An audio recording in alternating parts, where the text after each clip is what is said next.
ಕಮ್ಮಿ ತೆರಿಗೆ ಹಂಚಿಕೆ ವಿರುದ್ಧ ಸಿಡಿದೆದ್ದ ಸಿದ್ದು ಬೇಕೆಂದೇ ಕೇಂದ್ರದ ತಾರತಮ್ಯ 3705 ಕೋಟಿ ತೆರಿಗೆ ಹಂಚಿಕೆ ಸಾಲದು ಬಿಜೆಪಿ ಸಂಸದರು ಈ ಬಗ್ಗೆ ಮಾತಾಡಲ್ಲ ಅಗತ್ಯ ಬಿದ್ದರೆ ಕೋರ್ಟ್ಗೆ ಹೋಗಬೇಕಾಗುತ್ತೆ ಅಂತ ಸಿಎಂ ಇದೇ ಸಂದರ್ಭದಲ್ಲಿ ಹೇಳಿದ್ದಾರೆ. ಕೇಂದ್ರ ಸರ್ಕಾರ 3705 ಕೋಟಿ ತೆರಿಗೆ ಪಾಲುವನ್ನು ಹಂಚಿದ್ದಕ್ಕೆ ಮುಖ್ಯಮಂತ್ರಿ ಸಿದ್ದರಾಮಯ್ಯ ಸರ್ಕಾರ ಉದ್ದೇಶಪೂರ್ವಕವಾಗಿ ಕರ್ನಾಟಕಕ್ಕೆ ತಾರತಮ್ಯವನ್ನು ಮಾಡ್ತಾ ಇದ್ದಾರೆ ಅಂತ ಆರೋಪಿಸ್ತಾ ಇರುವಂತದ್ದು. ಇನ್ನು ಅಗತ್ಯ ಬಿದ್ದರೆ ನ್ಯಾಯಾಲಯದ ಮೆಟ್ಟಿಲೇರಿ ನಮ್ಮ ಪಾಲನ್ನು ನಾವು ಪಡಿತೇವೆ ಅಂತ ಕೂಡ ಇದೇ ಸಂದರ್ಭದಲ್ಲಿ ಹೇಳಿದ್ದಾರೆ. ನಗರದಲ್ಲಿ ಶುಕ್ರವಾರ ಸುದ್ದಿಗಾರರ ಜೊತೆಗೆ ಅವರು ಮಾತನಾಡಿ ಕೇಂದ್ರದಿಂದ ರಾಜ್ಯಕ್ಕೆ ತೆರಿಗೆ ಹಣದಲ್ಲಿ ಕಡಿಮೆ ಪಾಲು ಬಂದಿರುವ ಬಗ್ಗೆ ಪ್ರತಿಕ್ರಿಯೆ ಕೊಟ್ಟಿದ್ದಾರೆ. ರಾಜ್ಯಕ್ಕೆ ಮೊದಲಿನಿಂದಲೂ ಕೇಂದ್ರದಿಂದ ಅನ್ಯಾಯವಾಗ್ತಾ ಇದೆ, ನಾವು ಕೊಟ್ಟಿದ್ದನ್ನ ನ್ಯಾಯಸಮ್ಮತವಾಗಿ ನಮಗೆ ವಾಪಸ್ ಕೊಡಿ ಅಂತ ಕೇಳುವುದು ತಪ್ಪಾ ಅಂತ ಪ್ರಶ್ನಿಸಿದ್ದಾರೆ. ದಿನಬಳಕೆ ವಸ್ತುಗಳ ಮೇಲೆ ಜಿಎಸ್ಟಿ ಕಡಿಮೆ ಮಾಡೋದ್ರಿಂದ ನಮಗೆ 15,000 ಕೋಟಿ ರೂಪಾಯಿ ನಷ್ಟ ಆಗ್ತಿದೆ.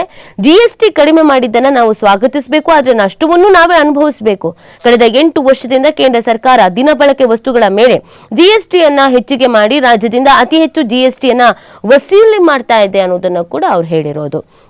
ಸಿಎಂ ಸಿಡಿಮಿಡಿಗೊಂಡಿರೋದು ಯಾಕೆ ಅಂದ್ರೆ ಉತ್ತರ ಪ್ರದೇಶಕ್ಕೆ 18% ಪಾಲು ನೀಡಿ ನಮ್ಗೆ 3.5% ಪಾಲು ನೀಡ್ತಾ ಇರೋದು ಸರಿನಾ ಅನ್ನೋದು ಅವ್ರ ಪ್ರಶ್ನೆ ಆಗಿದೆ. ಕೇಂದ್ರ ಸರ್ಕಾರ ಜಿಎಸ್ಟಿ ಕಡಿಮೆ ಮಾಡಿದ್ರಿಂದ ಕರ್ನಾಟಕಕ್ಕೆ ವರ್ಷಕ್ಕೆ 15,000 ಕೋಟಿ ನಷ್ಟ ಆಗ್ತಾ ಇರೋದು. ಜಿಎಸ್ಟಿ ಇಳಿಸಿದ್ದನ್ನು ಸ್ವಾಗತಿಸಬೇಕು, ನಷ್ಟ ಕೂಡ ಅನುಭವಿಸಬೇಕು. ಇದು ಕರ್ನಾಟಕದ ಸ್ಥಿತಿ.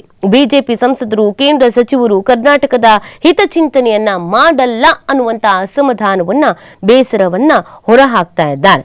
ರಾಜ್ಯಕ್ಕೆ ಕೇಂದ್ರದಿಂದ ಕೇವಲ 3705 ಕೋಟಿ ರೂಪಾಯಿ ತೆರಿಗೆ ಪಾಲು. ತೆರಿಗೆ ಸಂಗ್ರಹದಲ್ಲಿ ರಾಜ್ಯ 2ನೇ ಸ್ಥಾನದಲ್ಲಿದ್ರು ಕೂಡ ಪಾಲಲ್ಲಿ 15ನೇ ಸ್ಥಾನದಲ್ಲಿ ಇದೆ ಅನ್ನೋದನ್ನ ಕೂಡ ಇಲ್ಲಿ ಅಸಮಾಧಾನವನ್ನು ವ್ಯಕ್ತಪಡಿಸಲಾಗ್ತಾ ಇದೆ. ಸೊ ಇದು ಮೊದಲಿನಿಂದಲೂ ಕೂಡ ನಡ್ಕೊಂಡು ಬರ್ತಾ ಇರೋದು. ಕೇಂದ್ರದವರು ಬೇಕು ಅಂತ ಕರ್ನಾಟಕವನ್ನ ನೆಗ್ಲೆಕ್ಟ್ ಮಾಡ್ತಾ ಇದ್ದಾರೆ, ತಾರತಮ್ಯ ತೋರಿಸ್ತಾ ಇದ್ದಾರೆ.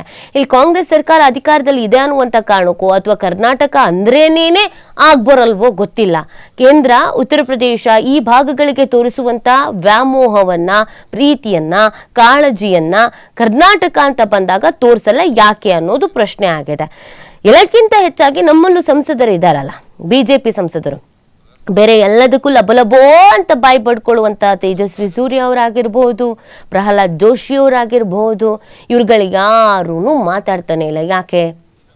ಇನ್ನು ಎಲೆಕ್ಷನ್ ಸಂದರ್ಭದಲ್ಲಿ ಸಿಕ್ಕಾಬಟ್ಟೆ ಚರ್ಚೆಯನ್ನ ಮಾಡಿದಂತ ಈ ವ್ಯಕ್ತಿ ನಿಂತ್ಕೊಂಡು ಗೆದ್ದು ಬಿಟ್ರೆ ಹಂಗಾಗುತ್ತೆ ಹಿಂಗಾಗುತ್ತೆ ಡಾಕ್ಟರ್ ಮಂಜುನಾಥ್ ಅವರು ಮಾತಾಡ್ತಾ ಇಲ್ಲ. ಯಾಕೆ ಯಾರು ಮಾತಾಡ್ತಾ ಇಲ್ಲ? ಕರ್ನಾಟಕ ಆಗ್ತಾ ಇರುವಂತ ಅನ್ಯಾಯದ ಬಗ್ಗೆ ಯಾಕೆ ಪ್ರಶ್ನೆ ಮಾಡ್ತಾ ಇಲ್ಲ ಅಂತ ಕಾಂಗ್ರೆಸ್ನವ್ರು ಕೇಳ್ತಾ ಇರೋದು. ನೀವು ಈ ಪಕ್ಷ ರಾಜಕೀಯ ಬಿಟ್ಬಿಡಿ, ನಮಗೆ 3.5 ಈ ರೀತಿಯಲ್ಲಿ ನಮಗೆ ಪಾಲ್ ಕೊಡ್ತಾರೆ ಅಂತ ಅಂದ್ರೆ ಅದು ಸರಿನಾ ಅನ್ನುವಂಥ ಪ್ರಶ್ನೆಯನ್ನ ಕಾಂಗ್ರೆಸ್ಸಿಗರು ಮಾಡ್ತಾ ಇದ್ದಾರೆ. ಇದಕ್ಕೆ ಸಂಬಂಧಪಟ್ಟಂತೆ ಸಿದ್ದರಾಮಯ್ಯನವರು ಮಾತನಾಡಿದ್ದಾರೆ. ಏನ್ ಹೇಳಿದ್ದಾರೆ ಕೇಳೋಣಪ್ಪ. ಕೇಂದ್ರ ಸರ್ಕಾರದವರಿಗೆ ನಷ್ಟ ಆಗಲ್ಲ ಈ ರ್ಯಾಷನಲೈಸೇಷನ್ ಮಾಡೋದ್ರಿಂದ ನಷ್ಟ ಆಗಲ್ಲ, ರಾಜ್ಯಗಳಿಗೆ ನಷ್ಟ. ಈಗ ನಮಗೆ ಸುಮಾರು 15,000 ಕೋಟಿ ನಷ್ಟ ಆಗುತ್ತೆ ವರ್ಷಕ್ಕೆ. ನೋಡಿ ಎಂಥ ಪರಿಸ್ಥಿತಿ, ಇಕ್ಕಟ್ಟಿನ ಪರಿಸ್ಥಿತಿ ಇದೆ ಅಂತಂದರೆ ನಾವು ರ್ಯಾಷನಲೈಸೇಷನ್ ವಿರೋಧ ಮಾಡೋಂಗಿಲ್ಲ, ಸ್ವಾಗತ ಮಾಡಬೇಕು. ನಷ್ಟ ಆಗೋದು ನಮಗೆ, ಅವ್ರಿಗೆ ಬೇಕಾದ ರಾಜ್ಯಗಳಿಗೆ ಕೊಟ್ಕೋತಾರೆ. ಬಿಹಾರ, ಮಧ್ಯಪ್ರದೇಶ, ರಾಜಸ್ಥಾನ, ಒಡಿಶಾ, ಉತ್ತರ ಪ್ರದೇಶ ಅಲ್ಲಿ ಕೊಟ್ಕೋತಾರೆ. ಬೇರೆ ಏನಾರು ಆಗಲಿ.